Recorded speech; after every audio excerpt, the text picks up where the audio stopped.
پہلا میرا یہ سوال ہے کہ آج کل جو اسلام کی حالت ہے اس کے بارے میں آپ کی کیا رائے ہے؟ اسلام کے تنزل کی کیا بنیادی وجوہات ہیں؟ اسلام کی تنزل کی بنیادی وجوہات معلوم کرنے کے لیے ہمیں اسلام کے اس ابتدائی زمانے میں جانا پڑے گا جب اسلام کی ابتدا ہوئی، جب حضرت صلی اللہ علیہ وسلم نے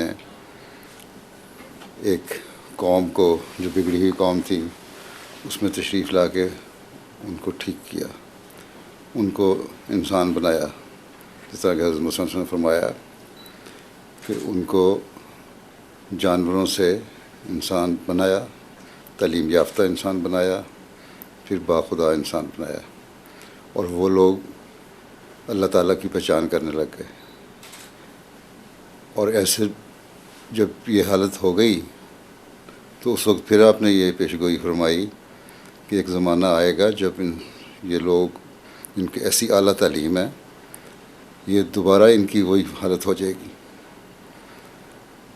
اور بلکہ اس بدتر حالت ہو جائے گی۔ اور اس وقت گو جہاں تک تعلیم کا سوال ہے، جو قرآن کریم میں کھلے طور پہ درج ہے، وہ تو وہیں موجود ہوگی لیکن اس کو سمجھانے والے، اس کو بتانے والے جو علماء ہیں وہ بگڑ چکے ہوں گے، اور جب وہ زمانہ آئے گا تو اس وقت ایک شخص آئے گا جو پھر اسلام کو دوبارہ دنیا میں قائم کرے گا، ایمان کو دنیا میں قائم کرے گا، آسمان سے، ثریا سے زمین پر لے کے آئے گا۔ تو یہ جو بگڑی ہوئی حالت ہے، یہ تو اس پیشگوئی کے مطابق ہے، اور اس کا علاج بھی حضرت صلی اللہ علیہ وسلم نے بتا دیا تھا کہ وہ زمانہ آئے گا جب یہ حالت ہوگی اور اس وقت جب امام مہدی آئے، مسلمانوں کی سدھارنے کے لیے آئے، ہدایت دینے کے لیے آئے، تو اس کو مان لینا اور اس کو میرا سلام پہنچانا، تبھی تم لوگوں کی حالت صحیح ہوگی، نہیں تو بگڑتے چلے جاؤ گے۔ اس گراوٹ کا اندازہ کر لیں کہ اتنے اخلاقی طور پر بھی اور مذہبی طور پر بھی اور دینی طور پر گر جائیں گے کہ جس کا کوئی انتہا نہیں۔ تو اس وقت جس نے آنا تھا اس کو مان لو گے تو بچ جاؤ گے، اور یہی ہم دیکھ رہے ہیں۔ ہر فرقہ شدت پسندی کی اگر تعلیم نہیں دیتا تو عمل سے ثابت کرتا ہے، سوائے احمدیت کے۔ ہم پہ ظلم بھی ہوتا ہے تو ہم اس کو برداشت کرتے ہیں، اور ظلم کا بدلہ برداشت اور دعا سے دیتے ہیں، صبر سے دیتے ہیں، حوصلے سے دیتے ہیں۔ تو اس لیے یہ پیشگوئی کے مطابق حالات بگڑی، اور اسی پیشگوئی کے مطابق آنے والا آ گیا، اور اس نے دنیا کو بتا دیا کہ حقیقی اسلام کیا ہے۔ اب جب تک اس کو نہیں مانتے یہ بگڑتے جائیں گے۔ یہی میں ہر جگہ بے تحاشا جگہ انٹرویو دی ہیں، دوسری جگہوں پہ بھی، امریکہ میں بھی، آئرلینڈ میں بھی، یو کے میں بھی، یہی میں نے کہا ان کو، یہی میرا پیغام ہوتا ہے کہ جب یہ مسلمان بگڑتے جائیں گے اور نہیں سمجھ سکتے جب تک یہ اللہ کی طرف سے آنے والے کو نہیں مانیں گے۔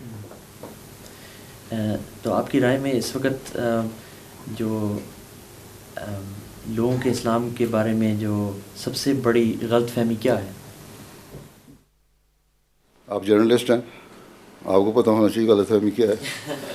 سب سے بڑی غلط فہمی تو میں نے اپنے بیان کر دی کہ ایکسٹریمزم کی تعلیم جو دے رہے ہیں، جبکہ اسلام کی یہ تعلیم نہیں ہے۔ داعش تو اس کے لیڈر نے یہی بیان دیا تھا کہ اسلام تو ہے ہی جہاد اور شدت پسندی کا مذہب، 4-5 دن پہلے ہی بیان آیا تھا، اور اس میں کوئی پیار، محبت اور بھائی چارہ والی بات ہی کوئی نہیں ہے۔ تو یہ جب خیالات پیدا ہو جائیں تو پھر یہی کچھ ہوتا ہے۔ ایک طرف سعودی عرب میں دیکھ لیں، ایک طرف تو یہ دعویٰ کہ ہم اللہ تعالیٰ کے گھر کے کسٹوڈین ہیں، ایک طرف یہ دعویٰ کہ ہماری سرزمین پر دنیا کے سب سے اعلیٰ عرفہ اور خاتم النبیین کا مزار ہے، یہاں وہ پیدا ہوئے، یہاں وہ مدفون ہوئے. یہ تعلیم اسلام کی سب سے اعلیٰ ہے، اور ہم بغیر کسی امتیاز کے، بغیر کسی ڈسکرمنیشن کے، ہم ہر مسلمان فرقے کو اجازت دیتے ہیں کہ یہاں آتا ہے اور حج بھی کرتا ہے، اور مدینہ میں بھی جاتا ہے، مزار پہ بھی جاتے ہیں حضرت صلی اللہ علیہ وسلم کے. سارا کچھ جو اسلامی جو بھی مناسک ہیں حج وغیرہ کے، وہ ہر ایک کو کھلی کرنے کی اجازت ہے کھلے طور پر. لیکن اس کے باوجود جماعت احمدیہ کو نہیں. چلو یہ ایک طرف رہی. جو اپنے آپ کو مسلمان کہتے ہیں، جو کلمہ پڑھتے ہیں، جن کے بارے جس کی وہ مسلمان کی تعریف جو حضرت صلی اللہ علیہ وسلم نے فرمائی کہ جو لا الہ الا اللہ محمد رسول اللہ پڑھتے، جو کلمہ پڑھتے. بلکہ یہ بھی روایت ہے جو لا الہ الا اللہ کہتے وہ بھی مسلمان ہے. تو یہ تو خیر ایک طرف رہی بات احمدیوں کی، ان کو تو ذاتی انات یا جو بھی ہے ان کا. لیکن اب جو ریسنٹ ڈیولپمنٹ ہوئی یمن میں، جو جنگ لڑی جا رہی ہے، وہ فرقہ واریت کی جنگ ہے. ایک طرف یہ دعویٰ کہ ہم ہر ایک کو کھلی اجازت دیتے ہیں، ہمارا کوئی فرقے سے تعلق نہیں، دوسری طرف فرقہ واریت. اور پھر یہی نہیں، پچھلے دنوں میں 2 دن پہلے یہاں سعودی عرب کے اندر شیعوں کے ایک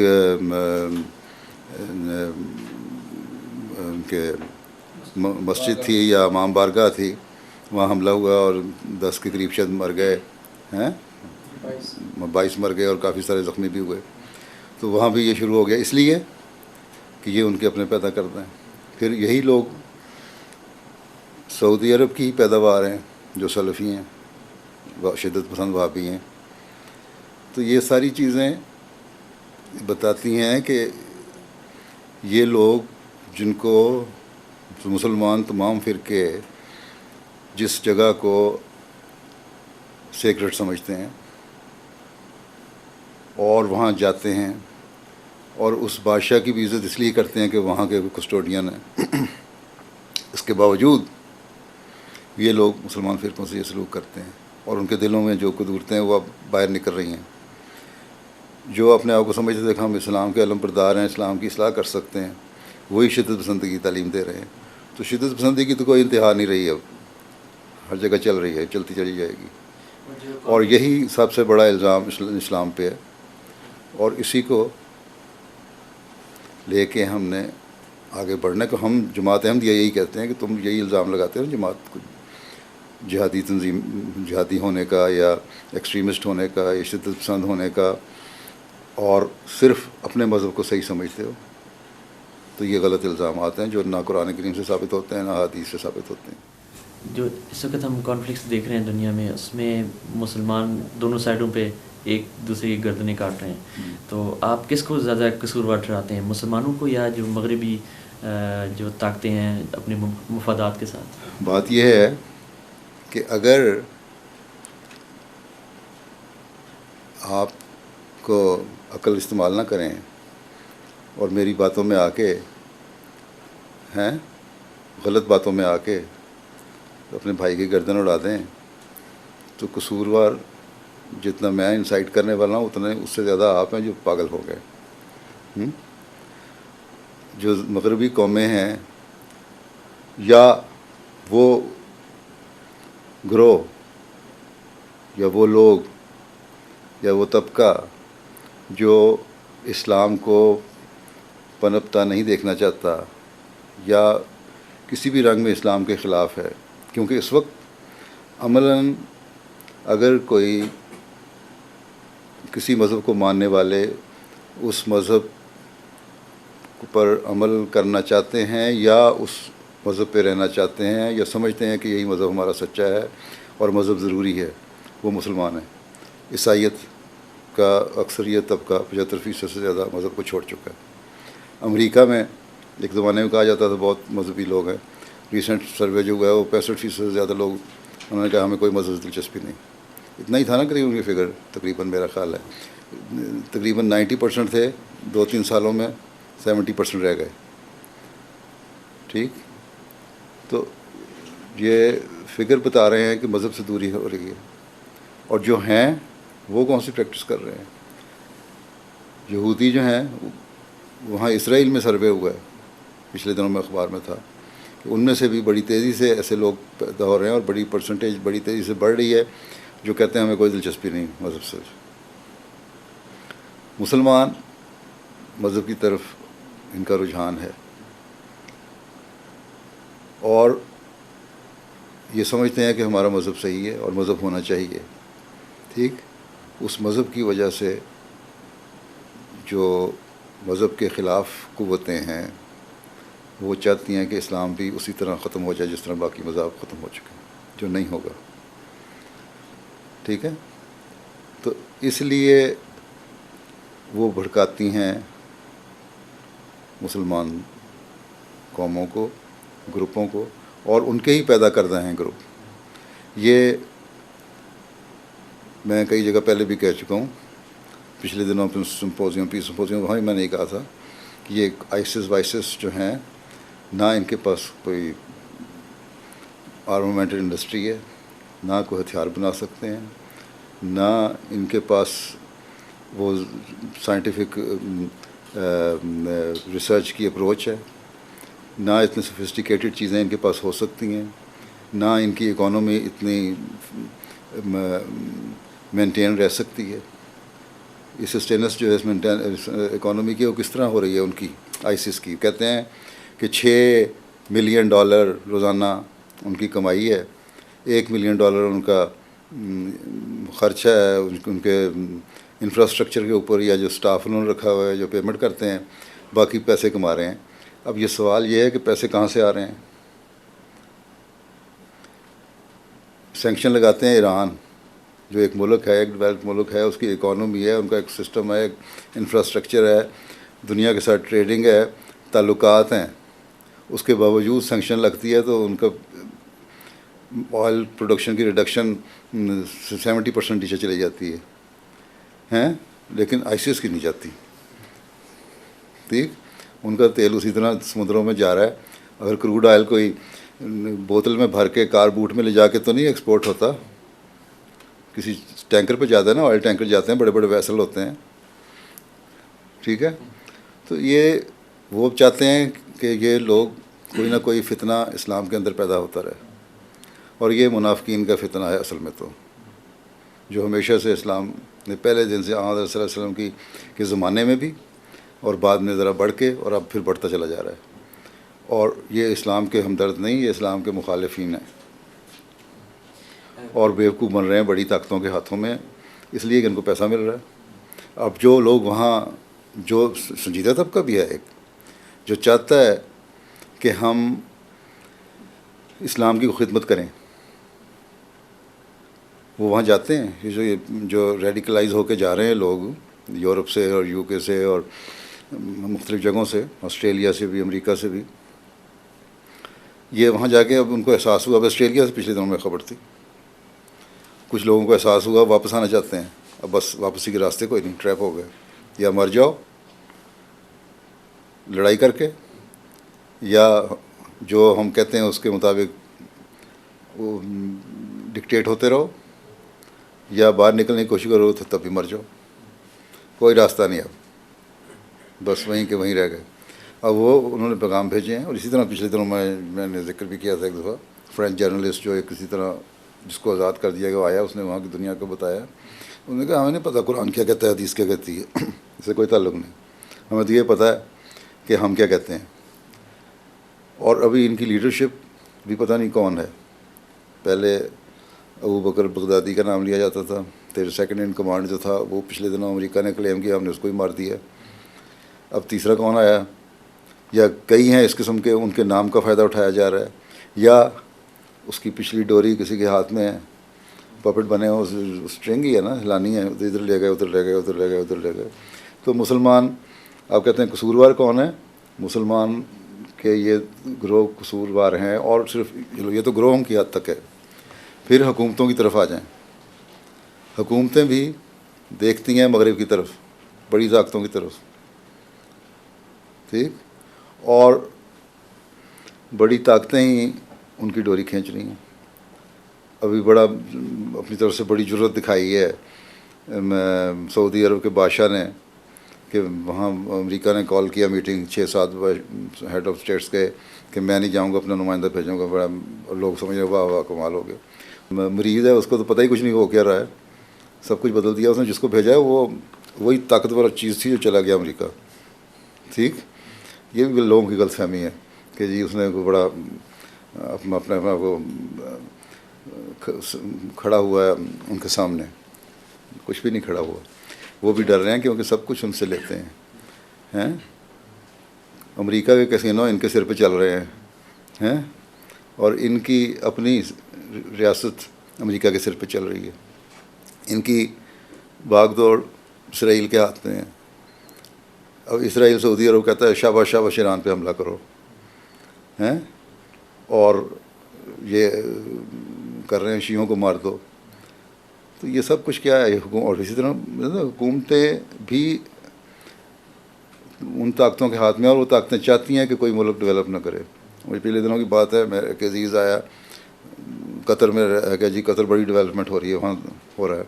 میں کہا فکر نہ کرو، جب اس کی ڈیولپمنٹ ہو جائے گی نا لبنان کے برابر، بیروت بھی ایک زمانے میں پیرس کہلاتا تھا، جب اس کی ڈیولپمنٹ ہو جائے گی عراق کے برابر، جب بغداد بھی ایک زمانے میں یورپ کا شہر کہلاتا تھا، اور لوگ کہتے ہیں واہ واہ اس کو تو کوئی ختم ہی نہیں کر سکتا، ایسی ترقی کر لیا، اس دیکھو مسلمان ملکوں میں کتنا جائے گا.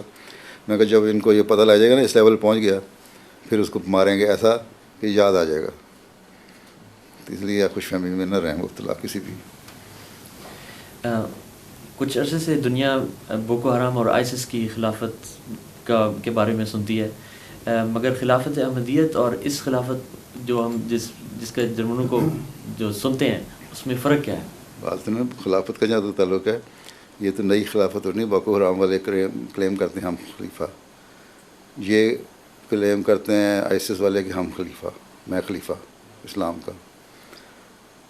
سعودی بادشاہ یہ کہے یا نہ کہے، اس کے دل میں یہی کہ میں خلیفہ. مراکش میں جو بادشاہ وہ خلیفہ ہی کہلاتا ہے، اس کو خلیفہ سمجھتے ہیں نا. اس سے پہلے جب تک جب اسلام کا زوال نہیں ہوا، ڈاؤن فال نہیں ہوا، اس وقت تک سلطنت عثمانیہ بھی ایک خلافت چل رہی تھی، خلیفہ تھی. اس وقت مسیح علیہ السلام نے فرمایا تھا کہ کوئی خلافت نہیں. اب میں آ گیا اور چند سال بعد ہی اس لوگ ختم ہو گئے. بات یہ ہے کہ کسی بھی کام کے کرنے کا کوئی اصول اور ضوابط ہوتے ہیں. ایک تو ہم کہتے ہیں اسلام بڑی حکمت کی تعلیم دینے والا مذہب ہے کہ نہیں؟ ہم یہی کلیم کرتے ہیں نا، ہے. اور جب حکمت کی تعلیم دیتا ہے تو اس کے پھر ایسی کوئی باتیں بھی ہونی چاہیے جو حکمت کے مطابق ہوں. ٹھیک. اب کوئی بھی حکومت قائم کرنی ہو تو یہ کبھی نہیں ہوتا کہ ایک دم آپ کھڑے ہوں اور اپنی اعلان کر دیں کہ میں بادشاہ اور سب پیچھے پڑ جائیں آپ کے، چلے جائیں. دنیاوی حکومتیں بھی اس طرح نہیں ہوتی. ایک گروپ بنتے ہیں پہلے، پر آہستہ آہستہ ان کی ڈیولپمنٹ ہوتی ہے. لیکن وہ تو ہوتی ہے ڈکٹیٹرشپ جو طاقت مائٹ از رائٹ کے اصول پہ چلتا ہے. دنیاوی حکومتیں لے لی جاتی ہیں، بادشاہ دوسرے ملکوں پہ حملہ کرتے ہیں، چل جاتے ہیں، چل رہی ہوتی ہیں. اسلام ہے حکمت کا مذہب. اسلام نے ہر بات کی ایک دلیل دی ہے. اسلام نے بنیادی طور پہ کہا کہ خلافت کا تعلق نبوت کے ساتھ ہے. حضرت صلی اللہ علیہ وسلم نے فرمایا کہ تم میں خلافت پہلے نبوت ہے، پھر خلافت علی منہاج نبوت ہے، اسی طریقے پہ چلنے والی نبوت ہے، خلافت ہے جو نبوت کے اصول پہ چلے گی. نبوت کا اصول کیا تھا؟ نبوت کا اصول یہی تھا کہ انصاف کرو، عدل کرو، خدا تعالیٰ کی طرف لے کر آؤ، رحم کرو. اگر ظلم ہی ظلم تھا تو اللہ تعالیٰ اپنے آپ کو رحمان اور رحیم نہ کہتا. اگر ظلم ہی ظلم تھا تو اللہ تعالیٰ حضرت صلی اللہ علیہ وسلم کو رحمۃ للعالمین نہ کہتا. ٹھیک. جو اگر جنگیں بھی ہوئیں تو اس کی دلیلیں قرآن کریم میں لکھی ہوئی ہیں. بغیر دلیل کی جنگ کوئی نہیں ہوئی. قرآن کریم نے تو کہا کہ تم بلا وجہ چھریاں چاقو نہ چلانے شروع کر دو، تلواریں نہ چلانے شروع کر دو. پہلے پوچھ لیا کرو کہ تم کہ کیا چاہتے ہو، جنگ چاہتے ہو کہ صلح چاہتے ہو؟ اگر تمہارے اوپر کوئی جنگ نہیں ٹھوس رہا تو کیوں کرتے ہو؟ بلکہ جو تمہیں سلام کر دیتا ہے اس کو بھی یہ نہ کہو تم مومن نہیں ہو. ٹھیک، تو اس لیے اس کے کچھ اصول ہیں. تو اسی اصول کے تحت جو حضرت صلی اللہ علیہ وسلم نے بتایا کہ نبوت، خلافت، اعلی منہاج نبوت، پھر بادشاہت، باوجود اس کے کہ اسلام کی حکومت ہوگی، جو اپنے وہ خلیفہ کہیں گے لیکن وہ بادشاہت ہوگی. پھر اس سے جابر بادشاہت ہوگی، شدت پسند بادشاہت ہوگی. پھر وہ زمانہ آئے گا جب مسیح موعود کا ظہور ہوگا. ٹھیک ہے، اور پھر دوبارہ اس زمانے میں پھر خلافت اعلی منہاج نبوت قائم ہوگی. اب یہ لوگ جو ہیں تو یہ ملوکیت اور بادشاہت اور جابر بادشاہت کے اوپر عمل کر رہے ہیں. انہوں نے تو اس کو اصول کو تو مانا نہیں جو حضرت صلی اللہ علیہ وسلم نے فرمایا تھا ایک لمبی حدیث میں.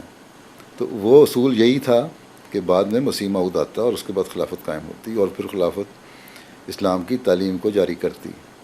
تلوار چلا کے ہی اگر دنیا میں اس پھیلانا ہے تو اگر جو نہیں مانتا اس کو تو قتل کرتے چلے گا. عیسائیوں کو مار دیا جی، مسیح جابر، ایک مہدی آئے گا، مسیح موعود آئے گا، پھر خونی مہدی آئے گا، اور جو تلواریں بھی چلائے گا، اور مسیح موعود بھی سوروں کو بھی قتل کرے گا. دونوں اکٹھے ہو جائیں گے، پھر ساری دنیا کو تباہ کر دیں گے، تو رہ کون جائے گا؟